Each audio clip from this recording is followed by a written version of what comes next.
Muchas gracias al Parlamento Latinoamericano por invitarme a su 50 aniversario. Yo pensaba para mí, qué buenas noticias para América Latina. 50 años de la institución central de la democracia en integración. 50 años de compartir los poderes legislativos de 23 países de toda nuestra América Latina. 50 años, como se explicó por parte del presidente del Parlamento, con muchas vicisitudes, de ir fortaleciendo este espacio que me parece totalmente, en términos modernos decimos estratégico. Y los primeros 50 años, digo yo. Así que felicitaciones por los primeros 50 años y que siga con esta fecundidad y con esta productividad de vuestro trabajo. Muchas gracias al presidente del Parlamento, a la senadora Blanca Alcalá, secretaria general del Parlamento, a la senadora Fellner, todos ellos son los responsables de que esté aquí con ustedes en este momento. Es el final de vuestras sesiones, pero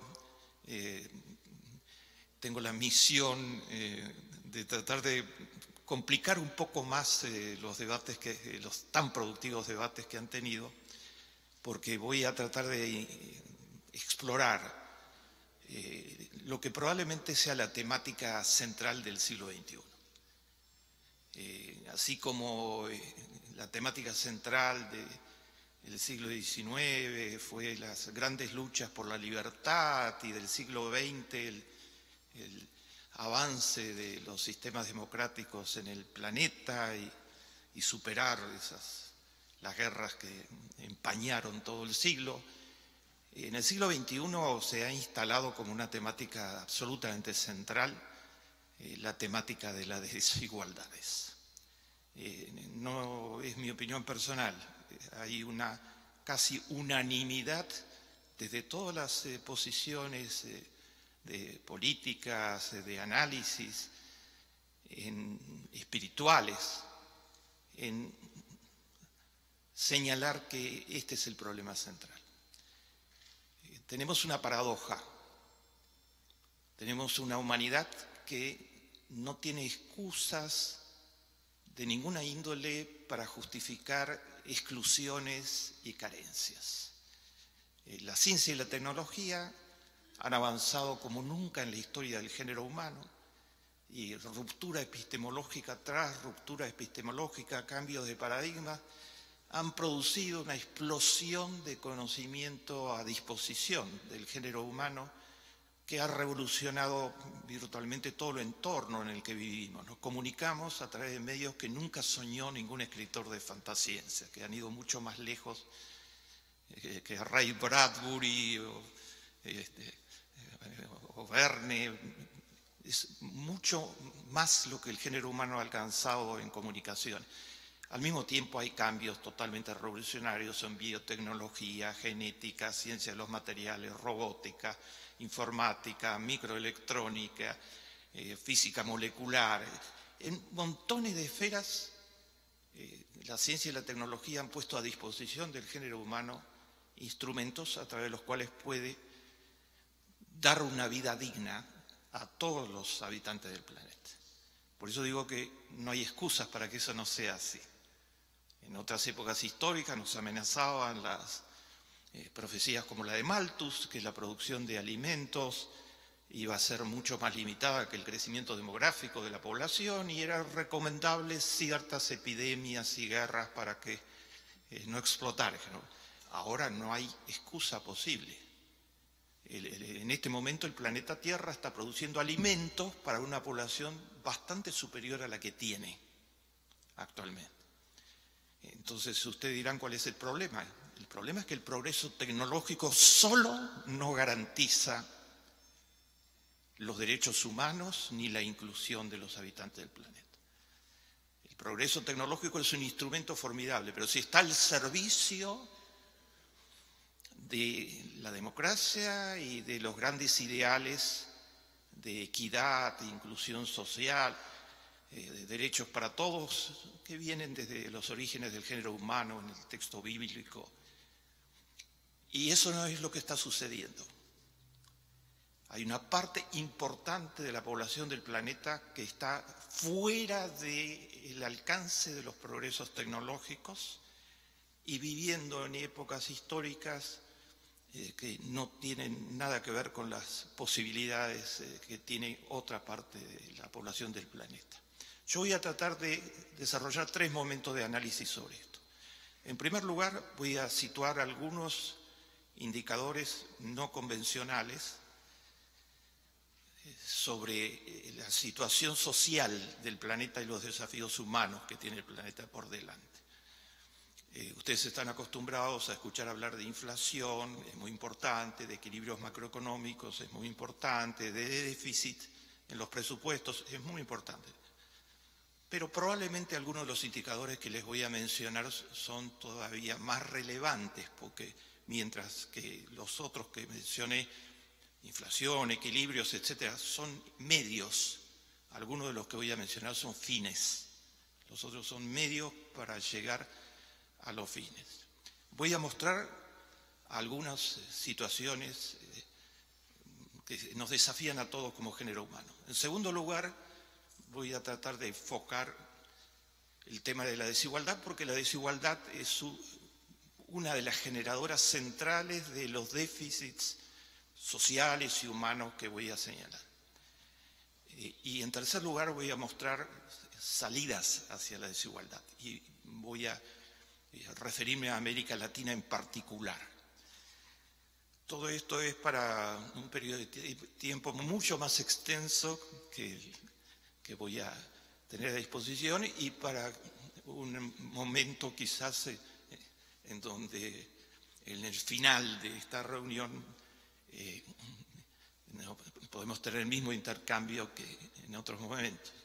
Entonces lo que voy a señalar, si es de curiosidad de alguno de ustedes, lo pueden ampliar totalmente en algunos de los libros que ha mencionado quien me introdujo, y quizás, para que sea más liviano, en la serie de televisión, el informe Klicksberg, que está exhibiéndose en 6 de los 23 países actualmente, y ha merecido la nominación al premio Emmy hace algunos días por parte de la Academia Internacional de Televisión. En primer lugar, desafío, ¿de qué estoy hablando? De cosas muy concretas, que para los seres humanos están en el centro de sus vidas. La primera es el hambre. Exactamente en este momento hay 840 millones de personas con hambre en el mundo. Y la producción de alimentos permitiría abastecer, según el Consejo Mundial de Alimentos, perfectamente las necesidades de 9.000 millones de personas. Y en el planeta viven 7.200 millones de personas. El hambre no es un estado de ánimo. Si no hay alimentación suficiente durante los primeros 1000 días de vida, un niño no tiene las defensas mínimas para poder sobrevivir, va a tener una salud muy precaria y puede ser arrasado con mucha facilidad por bacterias y por virus que en un niño bien alimentado no significan más que incidentes menores. Y eso está sucediendo.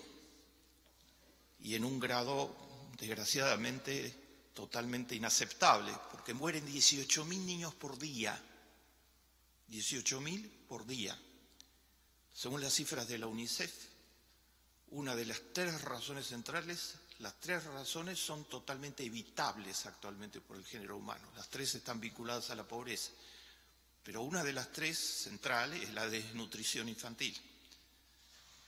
Y la desnutrición infantil quiere decir falta de los micronutrientes básicos para que se puedan desarrollar.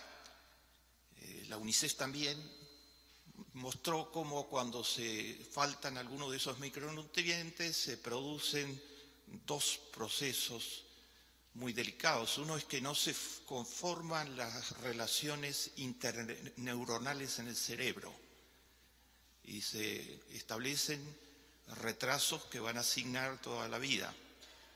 Y otro que los niños están totalmente en riesgo de contraer neumonía y diarrea infantil. Y la neumonía y la diarrea infantil son asesinos en gran escala de niños. La diarrea infantil cobra 1.800.000 víctimas anuales entre los niños del mundo. ¿Y por qué hay hambre? Le echamos la culpa del hambre a la naturaleza. La naturaleza está incidiendo actualmente porque nosotros hemos modificado para mal las relaciones de equilibrio ambiental. Pero la razón central no está allí. La producción de calorías y proteínas per cápita del planeta ha ido subiendo bajo el impacto de la ciencia y la tecnología, de las revoluciones verdes sucesivas, ha ido subiendo en los últimos 30 años. Y las cifras del hambre son persistentes. Hay algunos progresos, pero significan que 1 de cada 9 o 10 personas del planeta está con hambre y por lo tanto no hay mucho de qué hablar sobre otros posibles derechos cuando el derecho más básico de todos, que implica en definitiva derecho a la vida, está comprometido.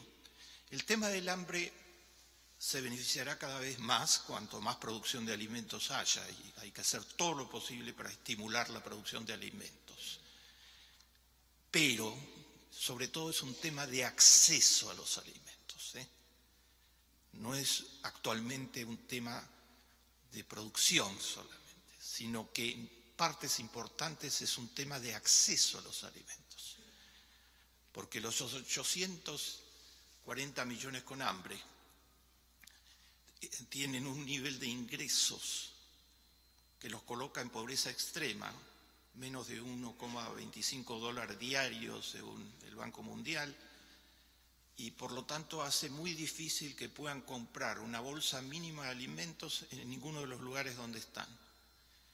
Y porque además el mercado de alimentos es un mercado muy volátil actualmente, donde hay fuertes tendencias especulatorias.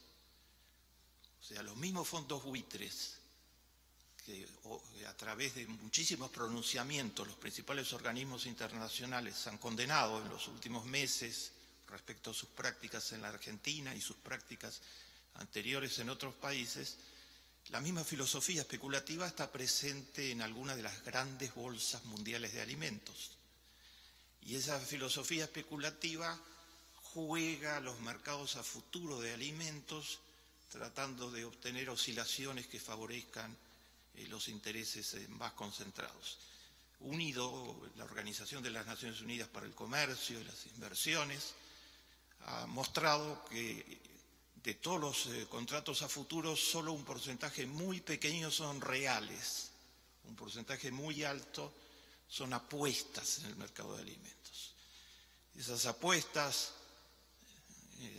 condicionan el derecho a la alimentación, así lo mostró el relator general de las Naciones Unidas para el Derecho a la Alimentación, Olivier de Schifter, un experto belga, condicionan seriamente el derecho a la alimentación de vastos sectores de la población del planeta. En el 2008-2009 los precios se dispararon totalmente, la especulación cumplió un papel muy significativo en esa disparada de los precios y se produjeron levantamientos de la sociedad en 25 países del mundo frente al hambre que a haber puesto cada vez más lejos del acceso de las personas la posibilidad de alimentarse.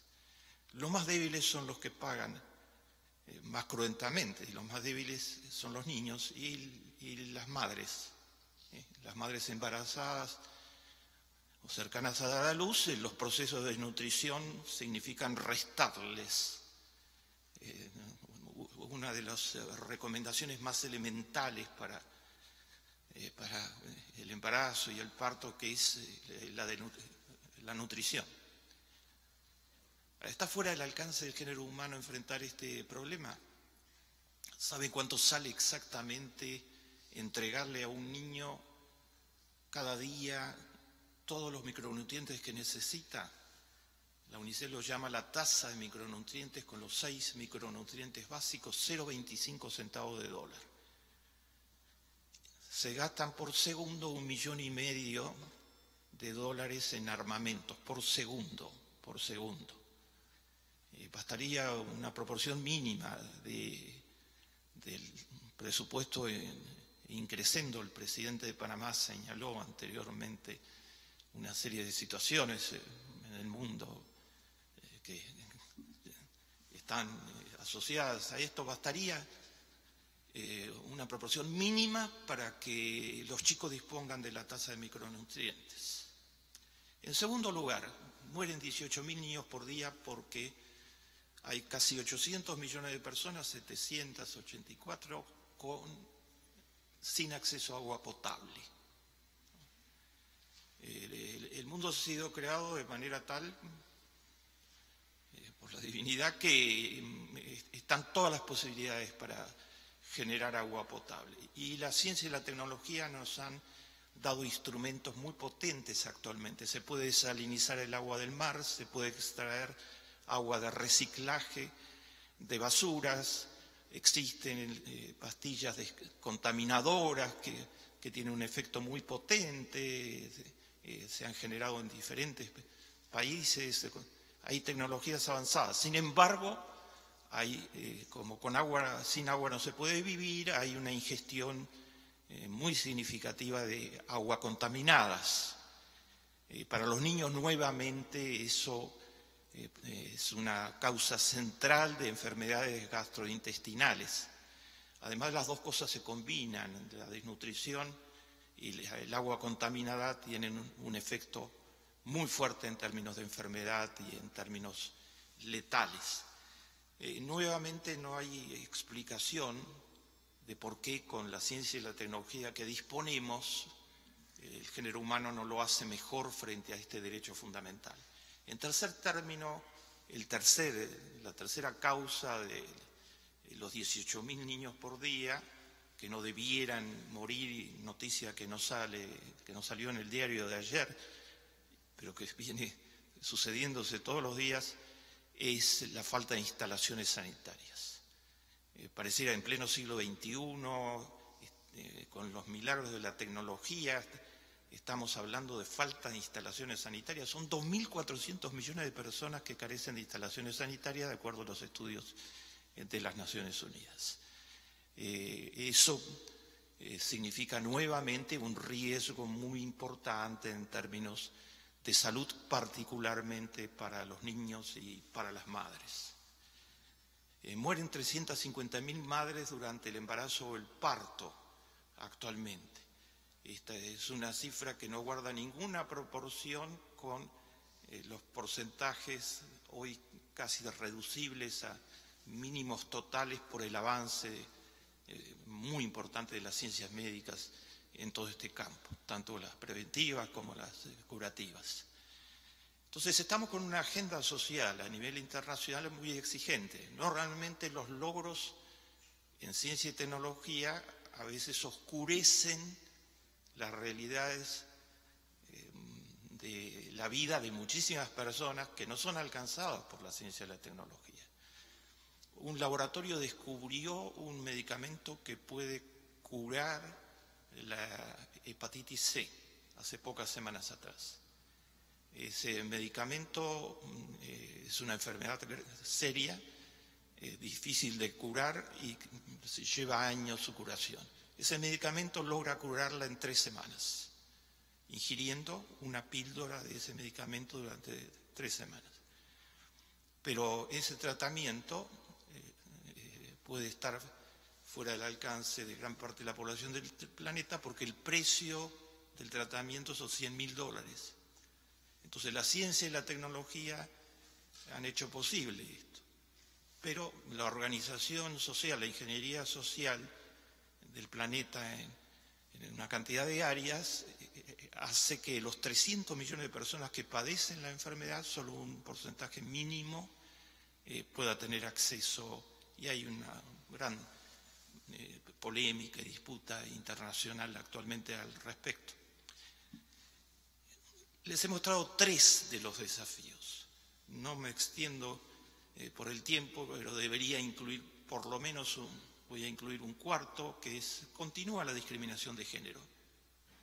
Hay avances muy importantes y el Parlamento latinoamericano ha sido escenario de ellos y un artífice de ellos, porque su trabajo ha contribuido a mejorar muchísimo la situación y terminan de dedicar una jornada muy importante a este tema.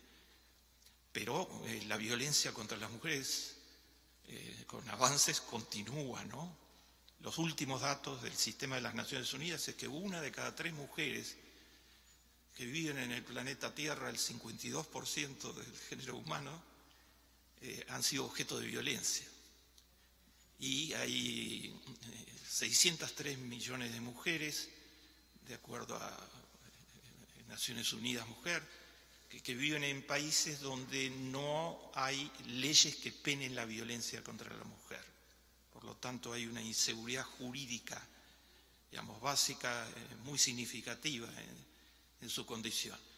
Y con progresos desde ya, no me voy a extender, continúa la discriminación en los mercados laborales, las mujeres ganan de 25% a otros porcentajes menos que los hombres en iguales responsabilidades, y continúa la discriminación en los boards, en los grupos de dirección de las corporaciones, son el 13%, el 15% en algunos de los países más desarrollados del planeta, habiendo sus logros educativos alcanzado niveles que son superiores en muchos países actualmente a los logros educativos de los hombres. O sea, hay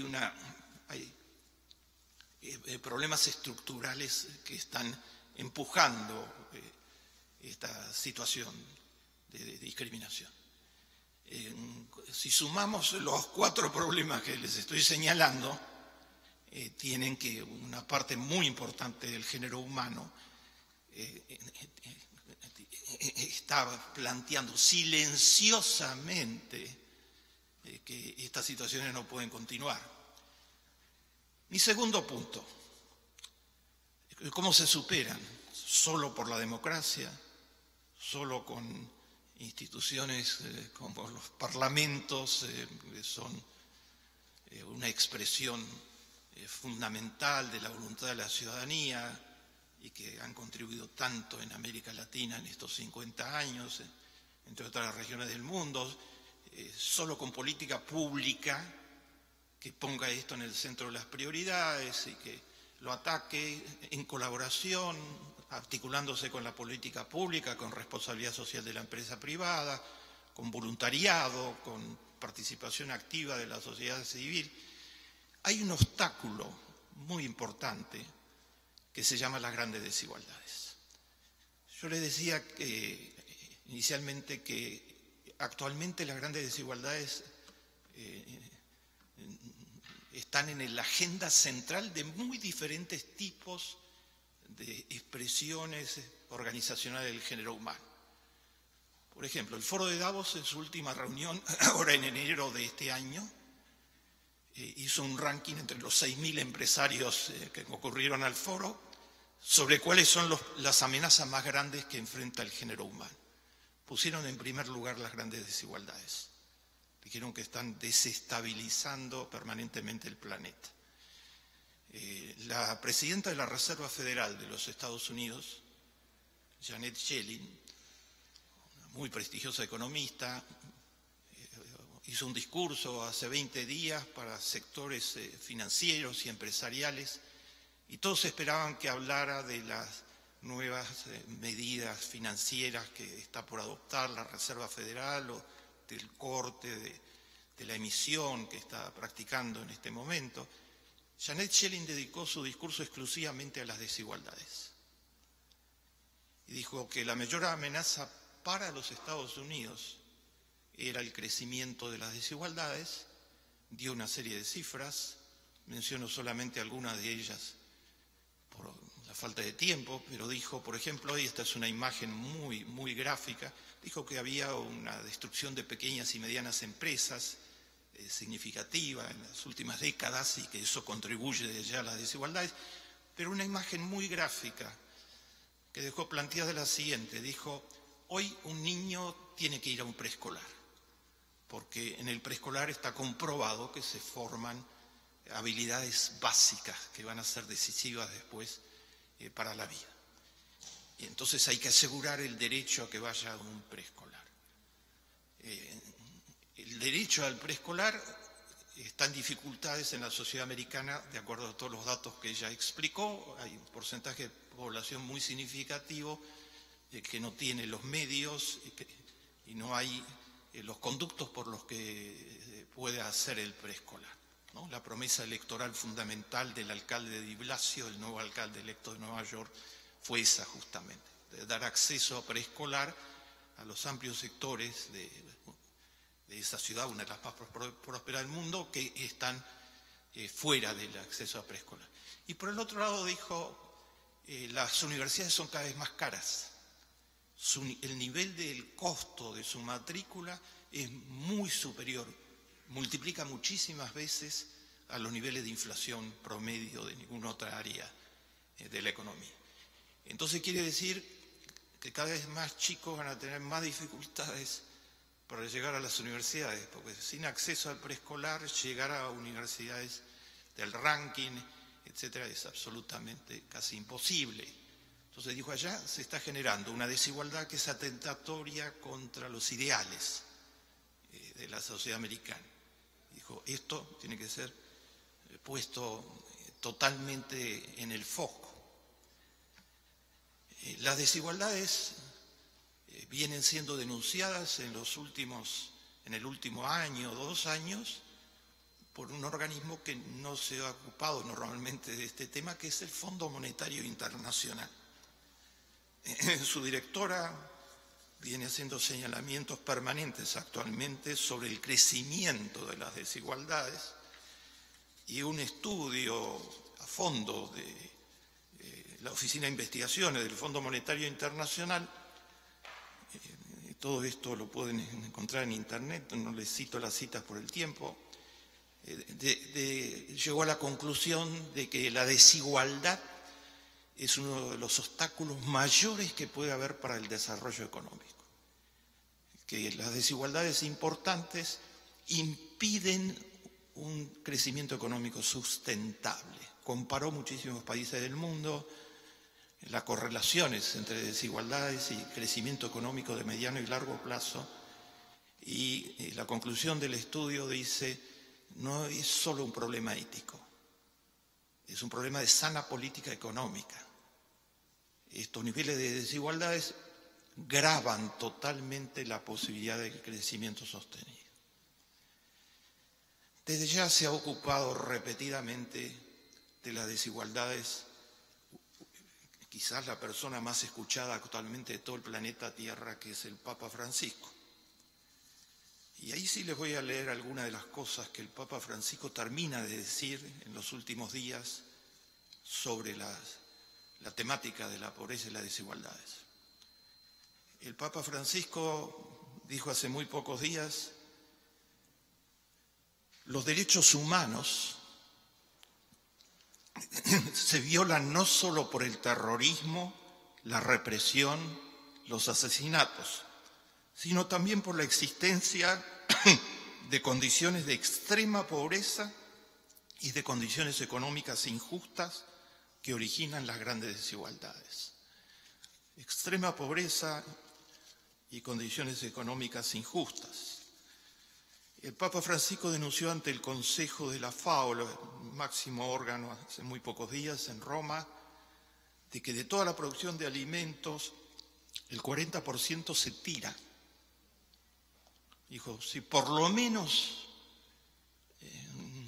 cuidáramos como corresponde, nos ocupáramos como corresponde de esa situación, ya habría una esperanza para los 840 millones de hambrientos del planeta.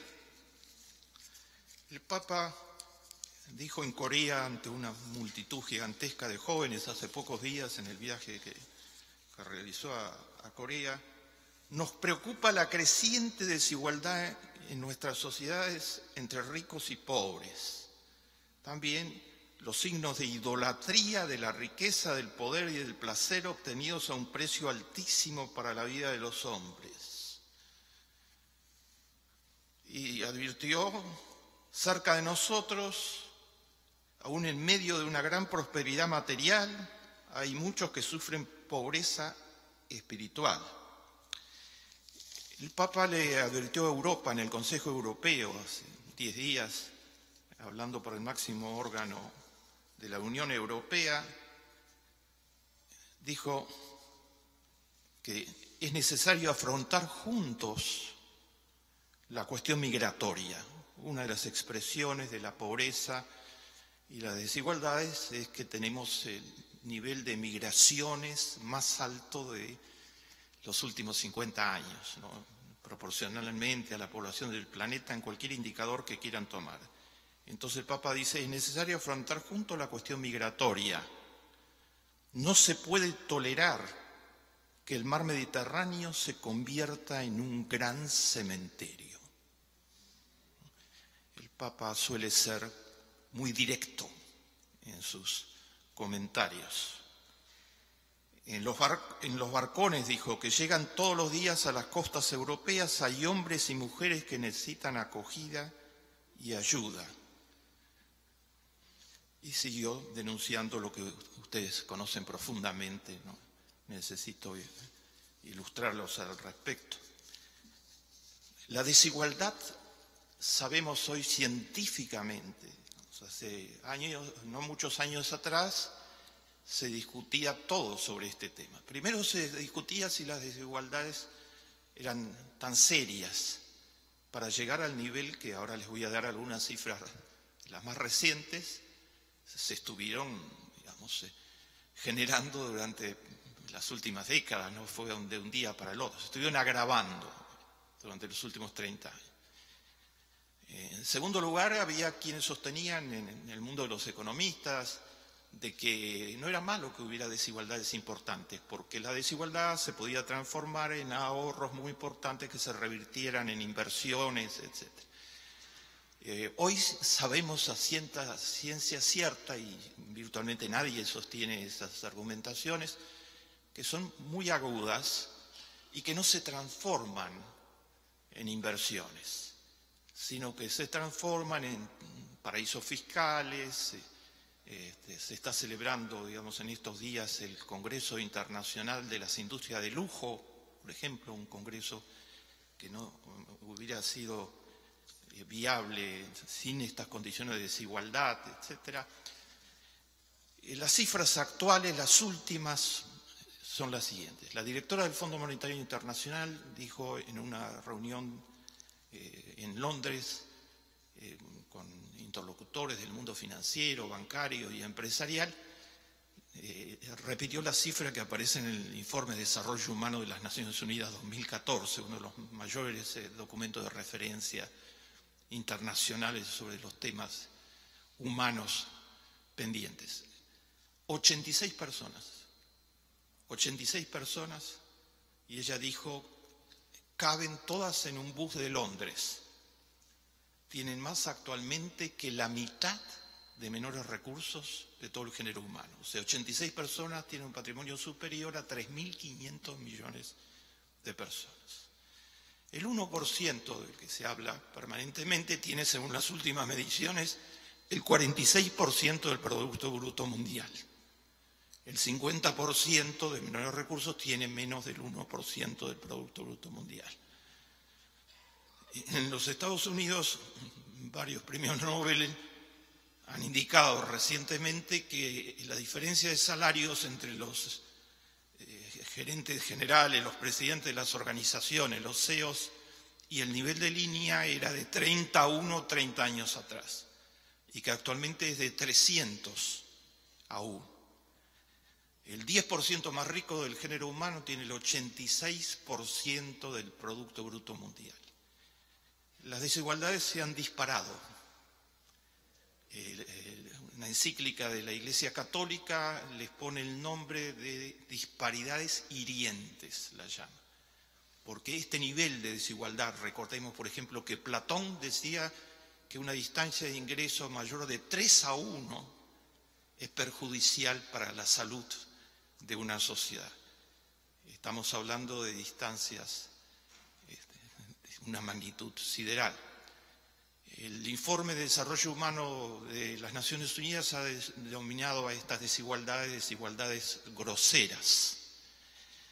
Estas desigualdades tienen efectos nocivos en múltiples áreas y hoy sabemos científicamente que inciden seriamente en el achicamiento de los mercados internos. Cuanto más desigual se hace una sociedad, menores posibilidades de desarrollo de emprendimientos empresariales en gran escala, economías de escala, inciden en la formación de ahorro nacional, que es decisivo como palanca de desarrollo económico, inciden en múltiples dimensiones económicas, pero además inciden en la cohesión social, fragmentan, gracias, un alma caritativa, samaritana. Aumentan el nivel de conflictividad social, inciden, de acuerdo a comprobaciones recientes, en la destrucción de la familia, tanto de la familia de sectores populares como de familias de clases medias. Hay una correlación entre incremento de la desigualdad y familias que se ponen tensas y donde el tiempo de transporte al trabajo, ida y vuelta, a través de múltiples conexiones directas e indirectas, sube, que incide en la salud de la institución, en mi opinión, más importante de la sociedad, como es la institución familiar. Las desigualdades inciden en la inseguridad ciudadana. La correlación está evidenciada en todo tipo de estudios comparados, internacionales. O sea, la sociedad paga costos muy significativos por las desigualdades. Estas fotografías y las redes sociales pueden ver muchas expresiones de esto, de algunas personas muy encumbradas de la sociedad que disfrutan de bienes muy importantes, trasladándose de su casa a su trabajo en helicóptero, porque los niveles de inseguridad ciudadana de algunas ciudades se han convertido han llevado a esta forma de vida, para mencionar de algún modo. ¿Qué alimenta la desigualdad? Yo no tengo el tiempo para desarrollarlo in extenso, pero les menciono una palabrita que es una de las claves. Desde ya hay muchos fenómenos complejos de diferente índole, se habla de un descenso tendencial sistemático de las remuneraciones de los asalariados en el mundo. Su porcentaje en el Producto Bruto Mundial ha descendido significativamente. Se habla de la elusión de impuestos, es un tema que en este momento está en el centro del candelero, porque el ministro de Economía de Gran Bretaña, el canciller del Tesoro, termina de anunciar un impuesto a algunas de las principales multinacionales, porque en el mundo globalizado, con contabilidad creativa, han logrado reducir a un 3% la tasa de impuestos que están pagando. Entonces el ministro del gobierno conservador de Inglaterra anunció que se va a poner un 25% de impuestos para evitar que se desfinancie las políticas públicas en esa sociedad. Y hay una palabrita que en Estados Unidos ha estado en el centro del debate sobre la crisis del 2008-2009, la crisis que llevó a la caída más importante de la economía mundial después de la crisis de 1930, que se llama grit y que no tiene una traducción muy precisa en español. Todos los sectores políticos de los Estados Unidos están contra el grit y lo mencionan con muchísima frecuencia en sus discursos públicos y dicen que el grit fue una causa central de la crisis del 2008-2009 y que hay que enfrentar al grit. Grit quiere decir, la traducción más aproximada es codicia avariciosa. O sea, un valor, un antivalor, digamos, que ha estado actuando detrás de la especulación financiera, de las hipotecas basura, de los derivativos basuros, de las burbujas, etcétera. Muchas gracias. De las burbujas, etcétera, que han producido los efectos que han producido. Cuando se habla de GRIT, digamos, hay muchas historias, pero yo solo voy a mencionar una. El Congreso de los Estados Unidos interpeló en la crisis del 2008 al presidente Lehman Brothers.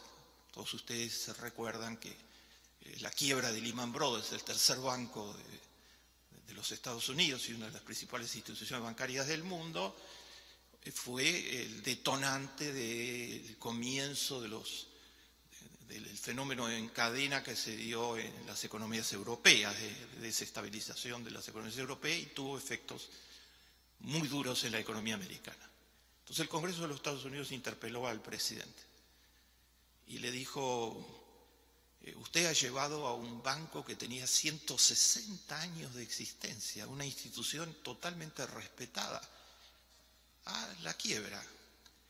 Y en eso jugó un rol central su conducción del banco, porque usted infló totalmente los activos del banco con hipotecas basura y con derivativos que no tenían base patrimonial, con operaciones financieras que desestabilizaron totalmente la operación. Y acá tengo su declaración fiscal. Y usted cobró $500 millones en los últimos 5 años. Y su paquete de remuneraciones estaba vinculado con las ganancias a corto plazo del banco. Cualquier asociación entre todas estas situaciones es válida, ¿no? O sea, el paquete de remuneraciones subía cuando subían las ganancias de corto plazo. Entonces, no importa lo que sucediera con la sociedad americana, con el mismo banco, con la sustentabilidad de la economía en su conjunto, digamos, lo de Lehman Brothers casi desencadena el pánico financiero en Estados Unidos y en los mercados mundiales. Ese día los 2 diarios más importantes de los Estados Unidos titularon así. El Washington Post, el segundo diario más relevante, dijo: no se trata de manzanas podridas. Digo, no es un problema de que ese señor, digamos, es la única manzana podrida, o los que hicieron la quiebra de Enron de $60.000 millones, la séptima empresa de los Estados Unidos un poco antes.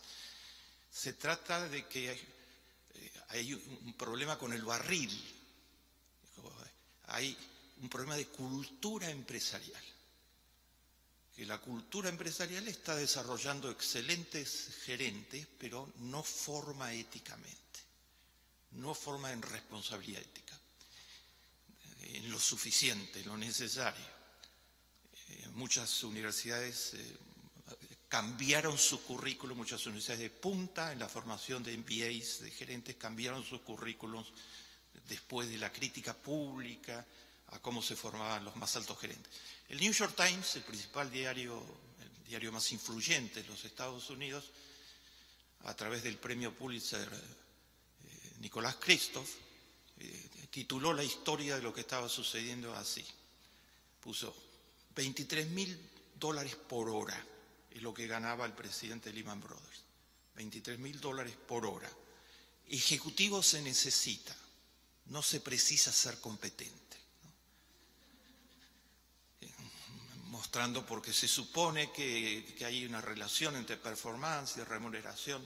No, todo esto fue borrado por esto que hoy los americanos llaman el GRIT. Una de las causas de las desigualdades muy importante es el vacío de valores éticos. Es el dejar de discutir seriamente en sectores claves de la sociedad sobre los valores éticos. Un profesor eminente en los Estados Unidos, profesor emérito, Amitai Etzioni, George Washington University, escribió un artículo en el Washington Post también que tenía como título el Congreso debe llamar a declarar a los decanos, dijo, no solo a los que, digamos, a los que llevaron a las situaciones que sucedieron, sino a los responsables de la educación de los altos ejecutivos. Detrás de las grandes desigualdades hay diversos factores que tienen en común la falta de responsabilidad por el conjunto de la sociedad.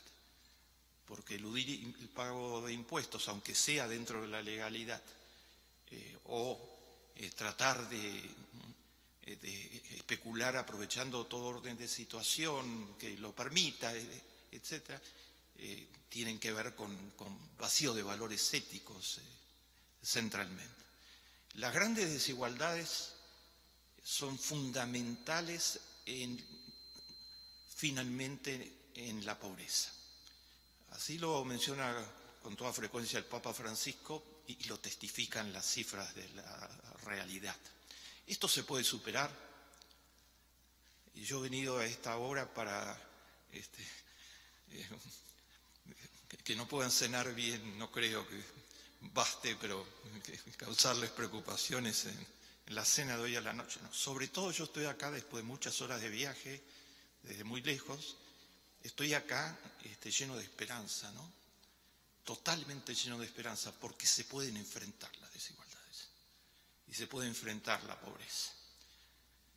El enfrentamiento se ha hecho en América Latina en los últimos 10 años de una manera significativa. En primer lugar, hace falta atar cabos, lo llamo yo en esta serie de televisión, digamos, ustedes son el órgano principal que tiene una democracia para explicar permanentemente a la ciudadanía lo que está sucediendo. Y hacen el trabajo de atar cabos, hace falta atar cabos. Con frecuencia nos dicen en el mundo hay pobreza y hay desigualdad. Mi humilde anotación en mis libros, investigaciones, etcétera, no es así exactamente. Hay estos niveles de pobreza, porque hay estos niveles de desigualdad. Amartya Sen lo ilustra dramáticamente, ¿no?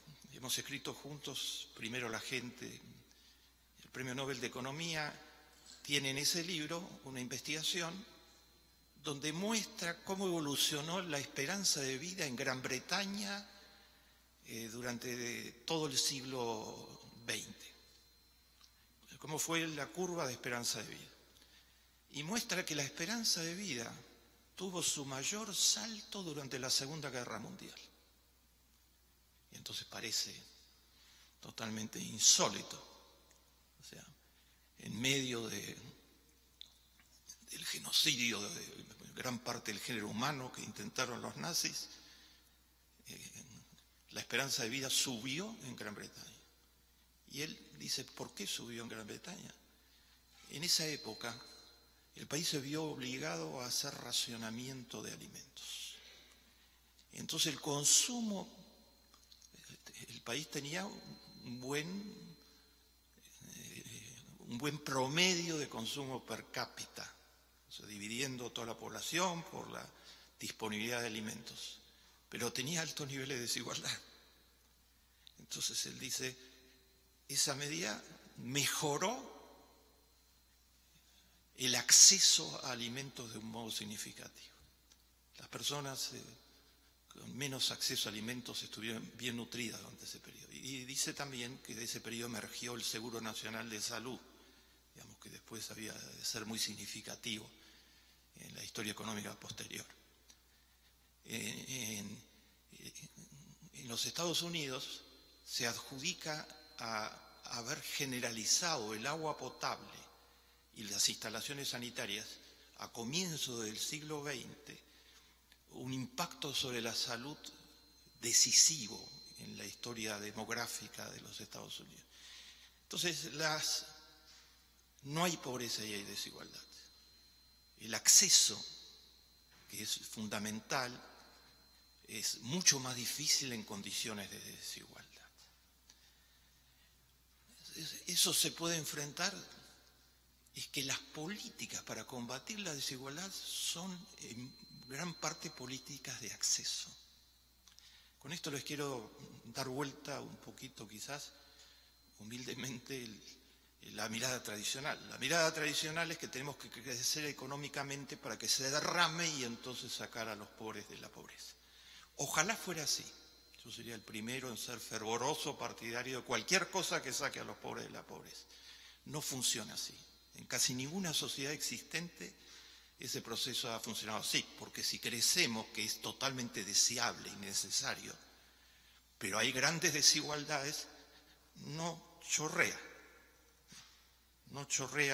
hacia abajo, y las evidencias son absolutamente implacables. Incluso el Banco Mundial ha publicado un estudio hace poco sobre eso, de países que han crecido, pero durante ese periodo la pobreza ha aumentado, porque el crecimiento ha sido un crecimiento distorsionado, que ha concentrado mucho más la riqueza y ha ampliado la pobreza. Otra versión mucho más avanzada dice, necesitamos, además del crecimiento, estar haciendo políticas sociales significativas, desde ya que las políticas sociales son fundamentales. Pero en mi interpretación hay una tercera posibilidad, que es que la política social no solamente es imprescindible en términos de una democracia y de democratizar el acceso, sino que la política social es un motor central del crecimiento económico. Y esto es lo que ha sucedido en países como los nórdicos, en algunos de los países llamados tigres asiáticos. El empoderamiento de la población es palanca central de un crecimiento económico sostenido en el tiempo. Y el empoderamiento de la población, o sea, el recurso más precioso que tiene un país, se da con políticas que abran los accesos. Agua potable para mí es una política económica fenomenal, porque sin agua potable, el Corán dice al comienzo del Corán, sin agua no hay vida, sin agua limpia no hay vida. La mitad de todas las camas de hospital del mundo están ocupadas actualmente por enfermos que han tomado agua contaminada porque no tenían ninguna otra alternativa. Y los chicos pobres del mundo pierden 443 millones de horas escolares por ir a buscar agua y traer agua desde algún lugar a sus hogares. Dar agua potable a todos es éticamente, no hay nada que discutir, es un derecho fundamental, pero es política social desde ya, pero es política económica, porque eso es empoderar a la población. Lo que hizo Bolivia alfabetizando a la población indígena en un corto periodo de tiempo, documentado por la UNESCO como uno de los países que ha logrado reducir casi radicalmente el analfabetismo de altos niveles iniciales, etc. Eso es política social desde ya, pero es política económica para mí, porque es la base de un futuro sostenible de crecimiento, además de garantizar un derecho humano fundamental. Los grandes programas compensatorios, los más grandes, América Latina tiene 91 programas compensatorios actualmente. Los tres mayores en porcentaje del Producto Bruto son Bolsa Familia del Brasil, Oportunidades de México, que tiene una larga tradición, y Asignación Universal para Hijos de Trabajadores Informales de la Argentina. Los tres programas abrieron la posibilidad de escolaridad y de permanecer en la escolaridad, entre otros efectos, a los más pobres de los países. La revista The Economist dice actualmente que ante una Europa en donde los números de pobreza han subido siguiendo a los números de desigualdad, ¿no?, como consecuencia de todo lo que está pasando, que está sedienta en búsqueda de soluciones, desbordada, ha reducido totalmente los servicios sociales al mismo tiempo que aumentó la pobreza gravemente. La revista The Economist, de alta calidad, desde el punto de vista muy conservadores, etcétera, dice: miren a América Latina, a los programas compensatorios, porque considera que estos programas que no son un subsidio, se ha ido mucho más lejos de eso en América Latina, sino que son una especie de contrato con las familias, donde las familias se comprometen hoy a garantizar educación, a garantizar utilización de los servicios de salud del Estado, y que tienen un montón de programas integrados a esos programas. Por ejemplo, en Bolsa Familia se estima que fue muy importante en que 40 millones de brasileros emergieran de la pobreza y se integraran a las pequeñas clases medias. Fue decisivo en el conjunto del programa el apoyo de las políticas públicas a los agricultores pobres, que eran buena parte de los 45 millones de hambrientos que tenía Brasil previamente a Hambre Cero y a Bolsa Familia. Se termina de hacer una evaluación internacional de asignación universal por hijo en la Argentina. Es un programa para los 3.500.000 niños pobres de la Argentina, para todos los niños pobres. Son los hijos de trabajadores informales, de familias que tienen más de 3 chicos.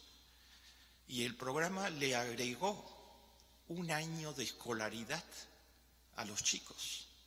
O sea, a consecuencia de un programa que es un contrato nuevamente con las familias, los chicos de 6 y 7 años y los chicos de 15 a 17 años pudieron permanecer en la escuela, no desertar, tener una relación mucho más estrecha de la familia con las escuelas, y les agregó un año de escolaridad, además de impactos muy importantes sobre la salud. La nueva generación de políticas sociales en América Latina, educar, incluir en la escuela, dar agua potable. Todavía tenemos desatendido en áreas de América Latina el tema de las instalaciones sanitarias, ¿no? Hay otras donde hay progresos muy importantes, pero en las zonas rurales hay insuficiencias significativas. Son para mí cumplir éticamente, reducir desigualdad, porque ahí es donde se están universalizando derechos, es política social de buena calidad, pero al mismo tiempo es política económica, porque es empoderar a la población.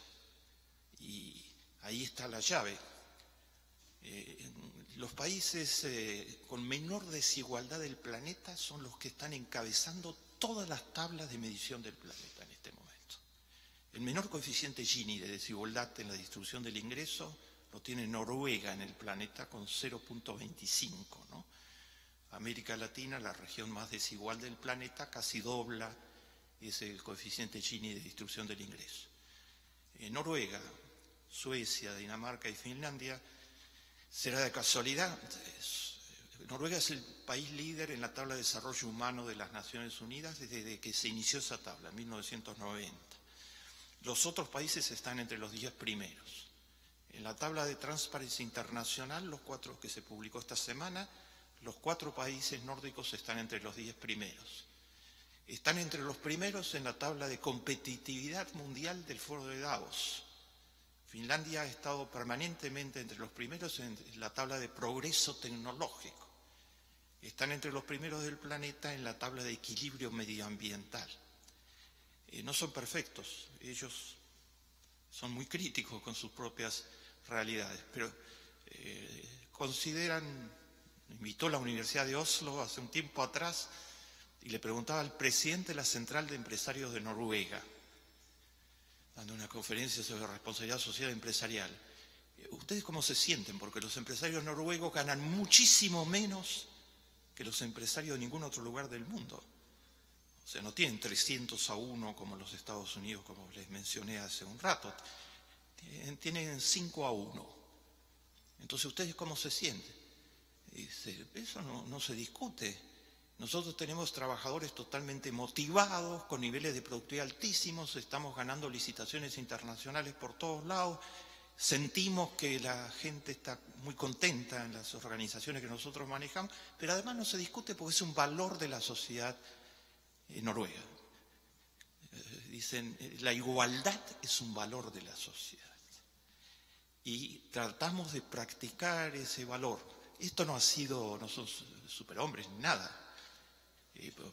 Ha sido producto de educación de cultivo de los valores y hasta establecieron de una cantidad de años una Comisión Nacional de Valores Éticos para que los ciudadanos votaran cuáles son los 100 valores éticos más importantes que debe tener un municipio. Está en internet, pueden consultar los resultados, etcétera, de la votación. Y que el municipio recogiera ese mensaje de los ciudadanos y lo transformara en políticas. La igualdad está en el centro del desarrollo de esas sociedades. América Latina hoy es una referencia internacional. Lo fue en décadas anteriores por algunas de las peores razones, ¿verdad?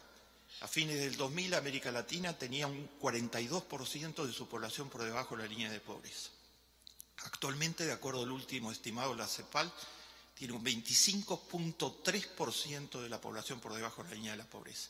Eso sigue siendo muchísimo, porque somos un continente bendecido por la divinidad, absolutamente prodigioso, pródigo en recursos naturales de todo orden, pero de entre 42% y 25%, en un periodo histórico relativamente corto, mediaron políticas inclusivas, muy vigorosas, de alta calidad, un mandato ciudadano casi unánime en construir economías con rostro humano en América Latina y un fuerte marchar en esa dirección.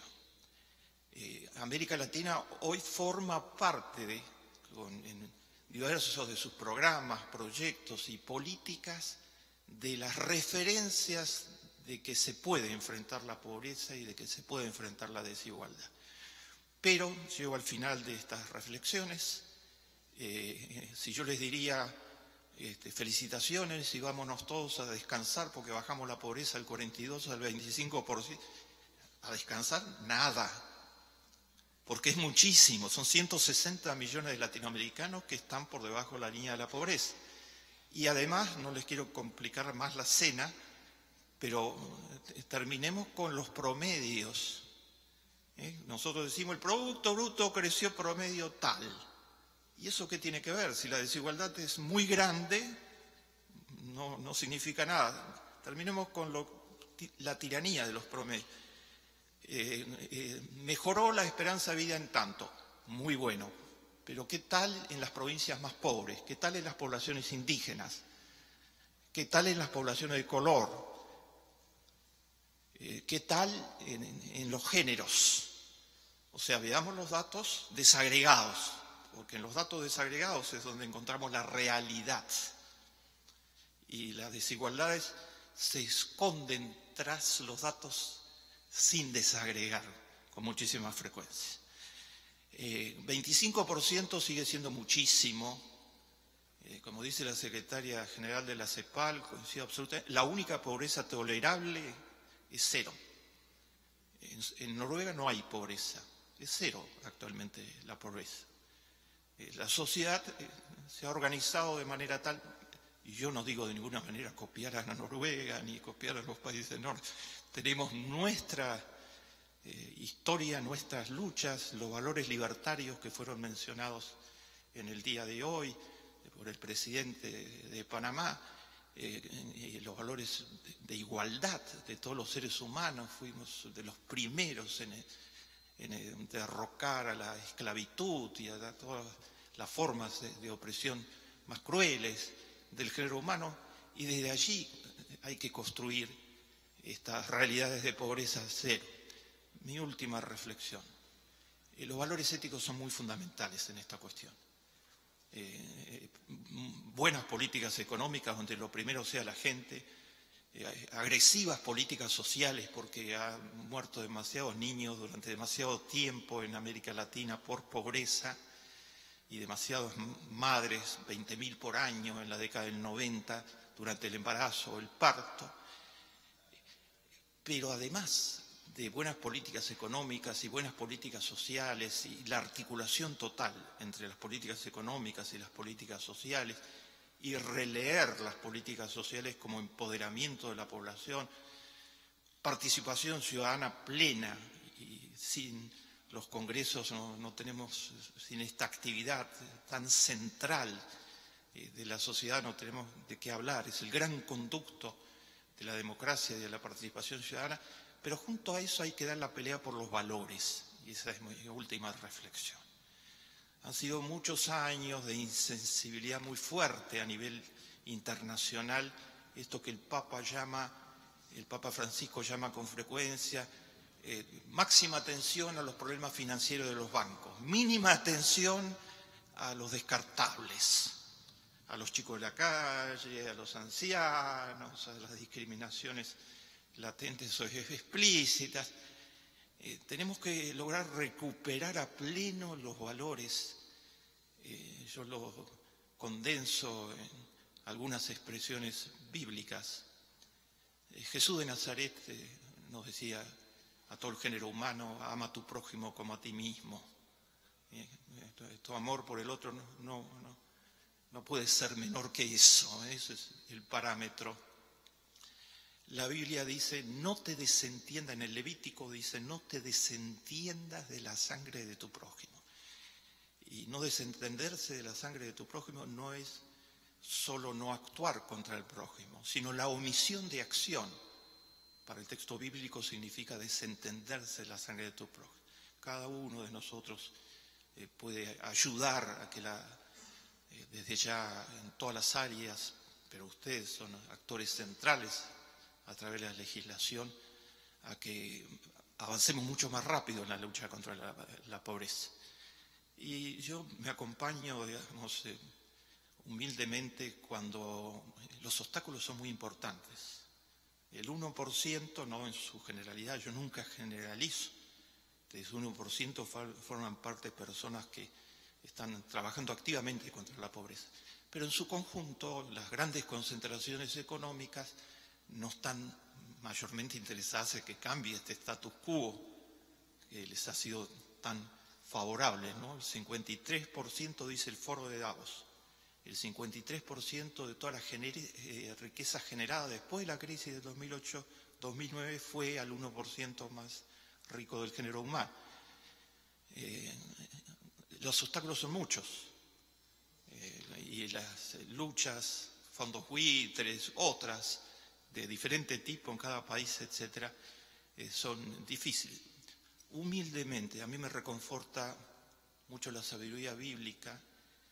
Esta sabiduría que les voy a mencionar está en muchas espiritualidades, y es una expresión que dice: más vale encender una vela que maldecir a la oscuridad. Muchas gracias.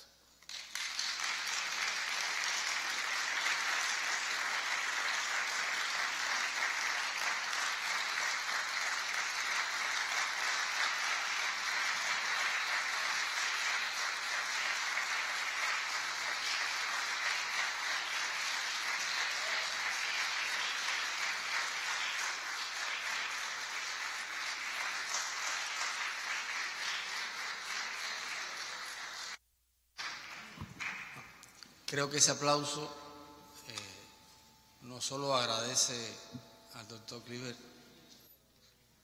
las realidades y las opciones que nos ha colocado delante, sino también en qué medida compartimos los valores, el espíritu de lo que nos ha planteado. Ahora podemos tener unos minutos de intercambio con preguntas, aportaciones que debemos recordar que deben ser muy breves, muy directas, en función de aprovechar el tiempo, porque si todos nos regalamos 2 minutos, nos atrapa la noche acá. Yo quisiera, a modo de provocación, recordar en el contexto del cincuentenario del Par Latino, el doctor no solo nos ha hablado desde la memoria. Hemos publicado, doctor, un libro que se llama Memorias de Esperanza, o sea, el Parlamento Latinoamericano, Memorias de Esperanza. El doctor nos ha hablado desde la experiencia histórica, o sea, desde la memoria, nos ha hablado desde las esperanzas, pero también nos ha hablado desde la impaciencia, de que no podemos permanecer cruzados de brazos o esperar a que las soluciones vengan a los ritmos tradicionales. Y creo que ahí hay que agradecer una de las contribuciones de esta tarde del doctor. Por otra parte, nos ha hablado de la necesidad de asumir esa transformación como posibilidad real, y esa transformación viene por el camino del empoderamiento, que tiene que ser la esencia de la transformación democrática. O sea, tendríamos que estar hablando no solo de redistribución, tenemos que hablar de redistribución, tenemos que hablar de participación y tenemos que hablar, por supuesto, de reconocimiento de esa diversidad de culturas, de valores, de creencias, de preferencias, que no es ajena a la esencia misma de esos otros con los cuales compartimos el tiempo y la vida en el planeta. Sí. Sería útil que cada uno y vamos a pedir a los colegas que nos apoyan en la sala que hagan llegar los micrófonos, que cada uno de quienes intervengan, por favor, se identifiquen. Patiño nos está pidiendo la palabra. Muy corto, porque después de que usted habló sería incapaz de hablar. Hace tiempo no escucho con tanta atención. Primero, que nos ilustre dónde nos podemos orientar con profundidad sobre lo que usted ha dicho. Escuché un libro que mencionó usted, Primero la gente, pero como parlamentarios realmente sería genial que usted nos diga, ve, de todos los libros, estos son los 2, 3, 4, 5 que nos permitirían dominar un poco la información que usted nos ha dado. Que a mí me pareció genial. Solo Mujica ayer nos hizo llorar tanto en Guayaquil con un mensaje tan humano como el que usted ha dado. Y la segunda pregunta es, ya que usted escribe tan bien, porque nosotros no somos buenos para escribir, hablamos más o menos, hágase un libro sobre participación ciudadana, porque por lo menos los ecuatorianos nos sentimos orgullosísimos de nuestra revolución, los latinoamericanos también, pero por lo menos yo me siento avergonzado de la participación ciudadana. O sea, ¿cuánta gente está apoderada, organizada en la revolución latinoamericana? Hace 2 días le di una conferencia a 100 becarios universitarios. 99 de los 100 no tenía idea de que nosotros tenemos un presupuesto de 34.000 millones de dólares. Nadie discute el presupuesto del Estado, menos las políticas públicas, menos las leyes y casi nada. Y eso que hemos aumentado la participación ciudadana. Sin participación ciudadana no hay democracia, ni revolución, ni porvenir. Porque cuando venga la contrarrevolución que ha venido en algunos países de América Latina, sin participación ciudadana no la podemos enfrentar. Como usted escribe tan bien, según lo que me dicen algunos fanáticos que hay aquí de usted, le ruego que haga un libro porque va a ser un escándalo de tan bella revolución que estamos haciendo, no en Ecuador, en América Latina, pero tan poca participación plena como usted le ha llamado. Así que la verdad que usted merece un aplauso, maestro. Hace tiempo que no escuchaba tan bonito hablar.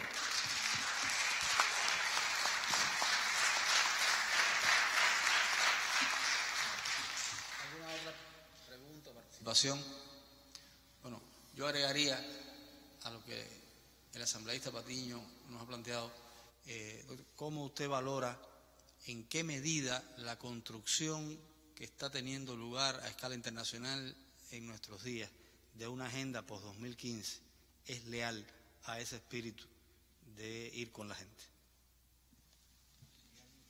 Otras opiniones, así junto todas para opiniones o preguntas, con gusto. Sí, por favor. Por favor. En América Latina hemos vivido en la última década procesos de integración que nos ha parecido que han dado un salto cualitativo. Nos gustaría conocer su opinión en lo que ha sido realmente, porque se trata justamente de avanzar más allá, no nada más como naciones, sino como nuestra América, como el continente de la paz, el continente que lucha por la vida también.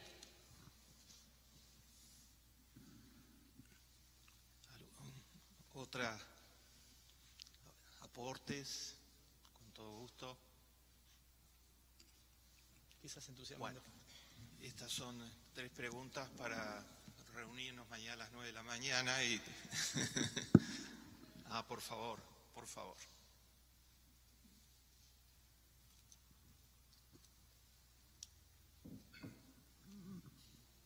Profesor, lo he oído con mucho cuidado. Muchas de las cosas han sido nuevas para nosotros, otras ya eran bien conocidas, como es lógico. Pero me da la impresión de que sus pronósticos son para tiempos normales.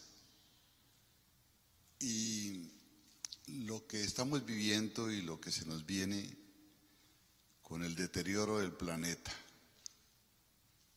con el calentamiento global, con el cambio climático y todas las consecuencias, deben tener alguna proyección. Porque si usted calcula el hambre en el mundo, es porque no hay alimentos. Y muy seguramente que el cambio climático nos va a causar un estrago. Sequías impresionantes en algunos sitios, inundaciones en otros que van a aumentar el problema. Quisiera saber si usted, en lo que ha afirmado, ha hecho esa proyección. Gracias. Bueno, tenemos para reunirnos un semestre, por lo menos, pues son 4 cuestiones muy, muy importantes. Voy una por una de ellas. En primer término,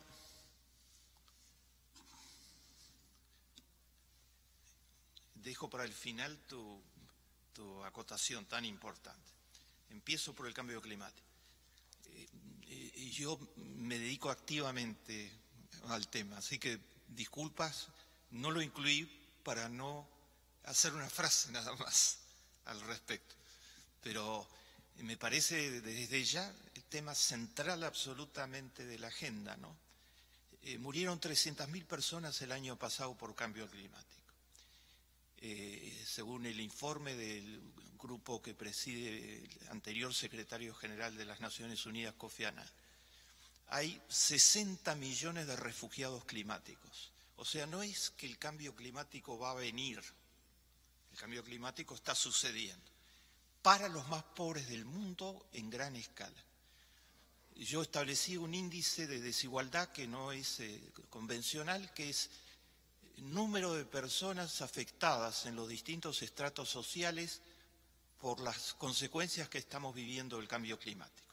Como usted muy bien resumió, el calentamiento global significa, entre otras cosas, por un lado los huracanes, la intensificación, el desborde de las aguas, los cataclismos, y por el otro lado la desertificación, la pérdida de posibilidades de cultivo.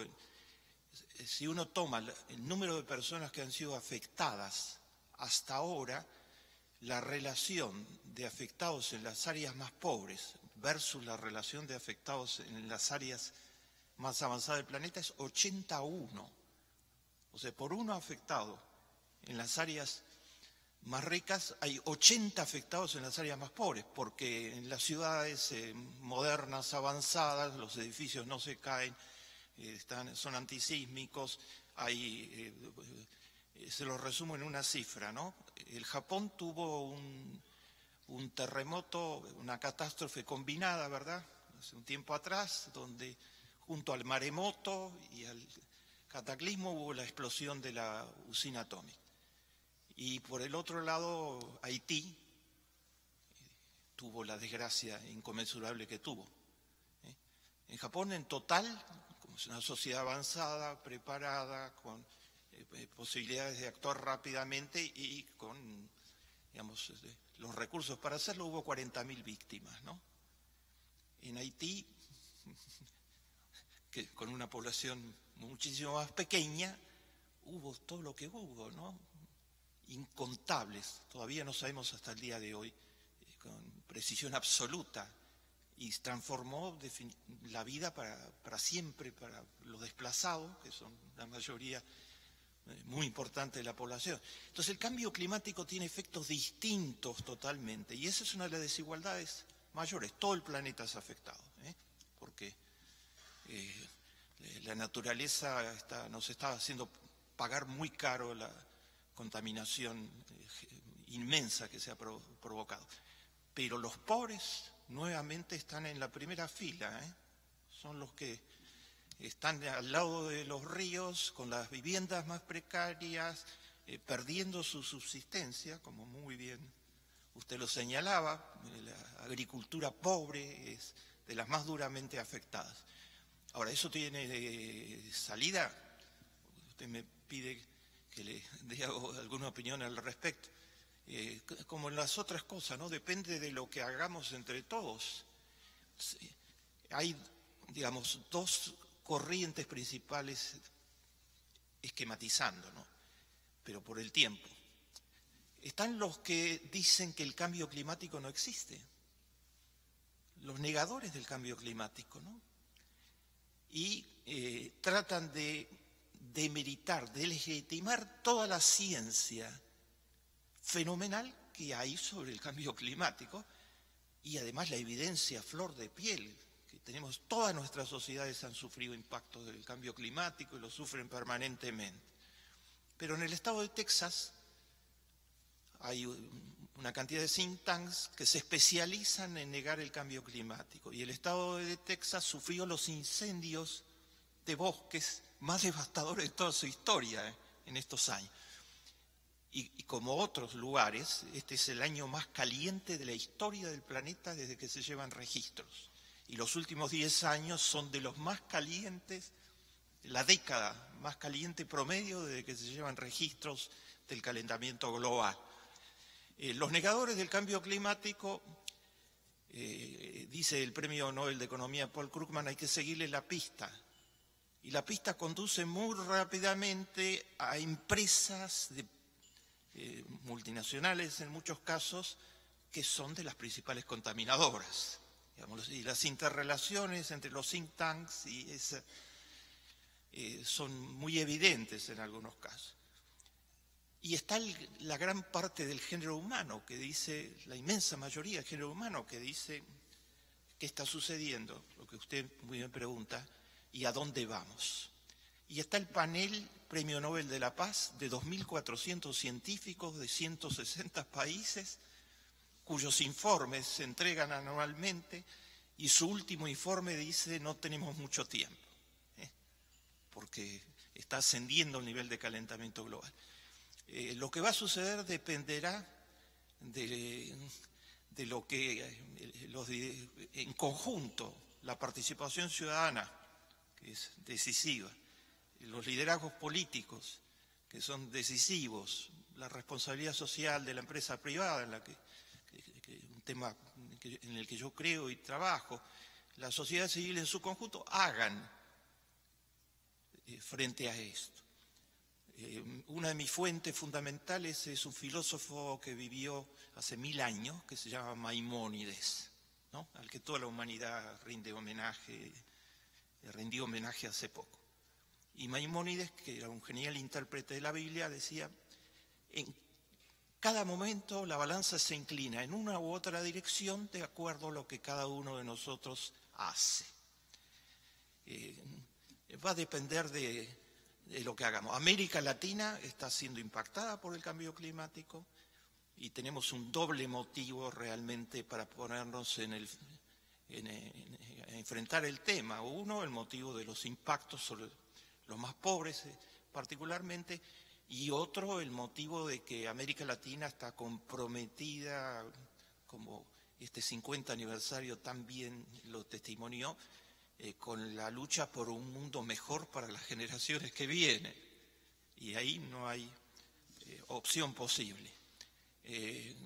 Yo no tengo ninguna bola de cristal, pero lo único que sí sé de cierto es que cada uno de nosotros se inclina de sus distintos roles, ¿no? Ustedes de sus roles que son fundamentales como legisladores. Se me preguntó sobre la participación ciudadana, te agradezco. Y tomo la propuesta, he escrito sobre participación ciudadana, si es de alguna utilidad. Hay muchos trabajos míos en internet sobre el tema, uno se llama 6 tesis sobre la participación ciudadana, otro mitos y realidades sobre participación ciudadana, digamos. etcétera.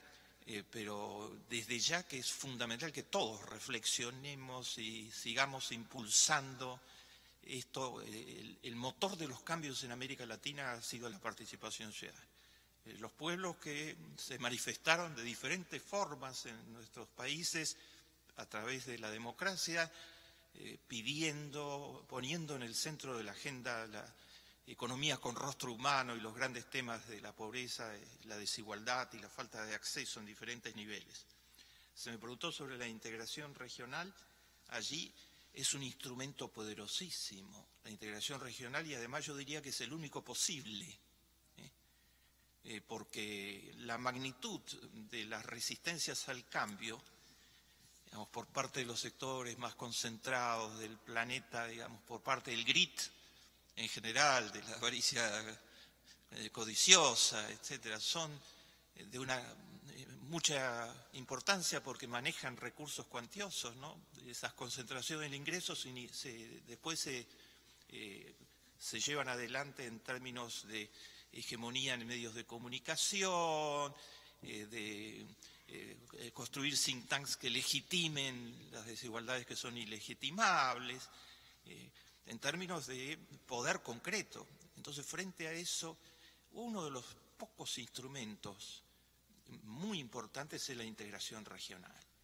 La integración regional latinoamericana tiene una de sus expresiones mayores en estos 50 años, tiene todas estas expresiones que han ido creciendo, el UNASUR, el MERCOSUR, la tradición centroamericana de integración regional. Hay muchísimos esfuerzos que fueron mencionados por la Secretaria General del Parlamento Latinoamericano y por el presidente. Este es un ámbito importantísimo. Tenemos todo por profundizar en la integración regional, en mi modesta opinión. Hay que profundizar en lo económico al mismo tiempo que en lo social y al mismo tiempo que en lo cultural, al mismo tiempo que en compartir sistemas de educación, sistemas de salud, proyectos exitosos que hay en todos nuestros países. Pero claramente hay algo que nos está diferenciando de Europa, ¿no? El Papa Francisco lo puso muy claro.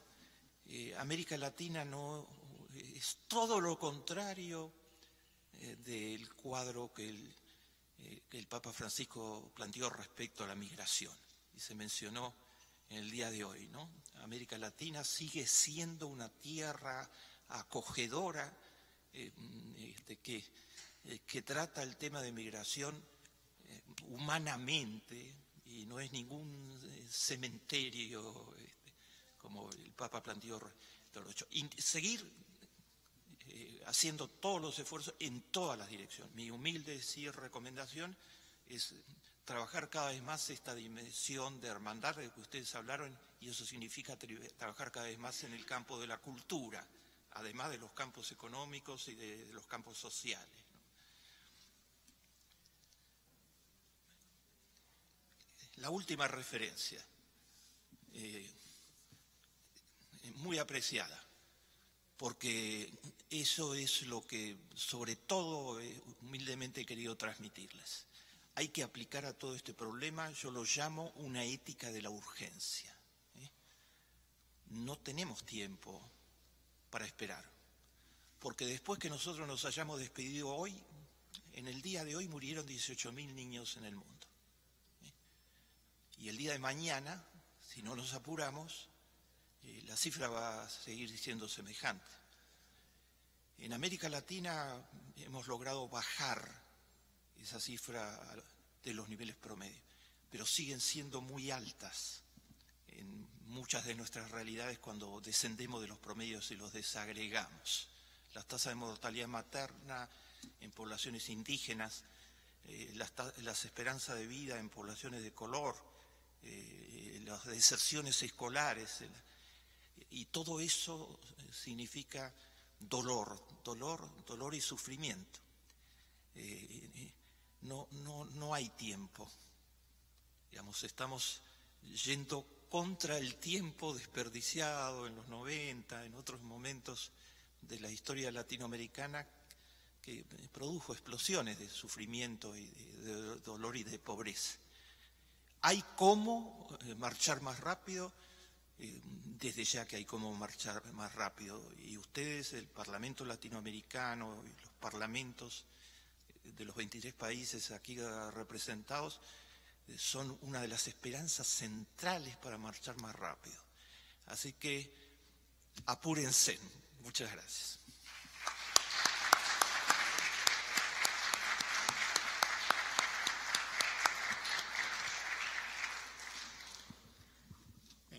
Yo creo que habríamos deseado tener más tiempo y energía para continuar este diálogo realmente aportador, pero si es un primer paso, bienvenido sea.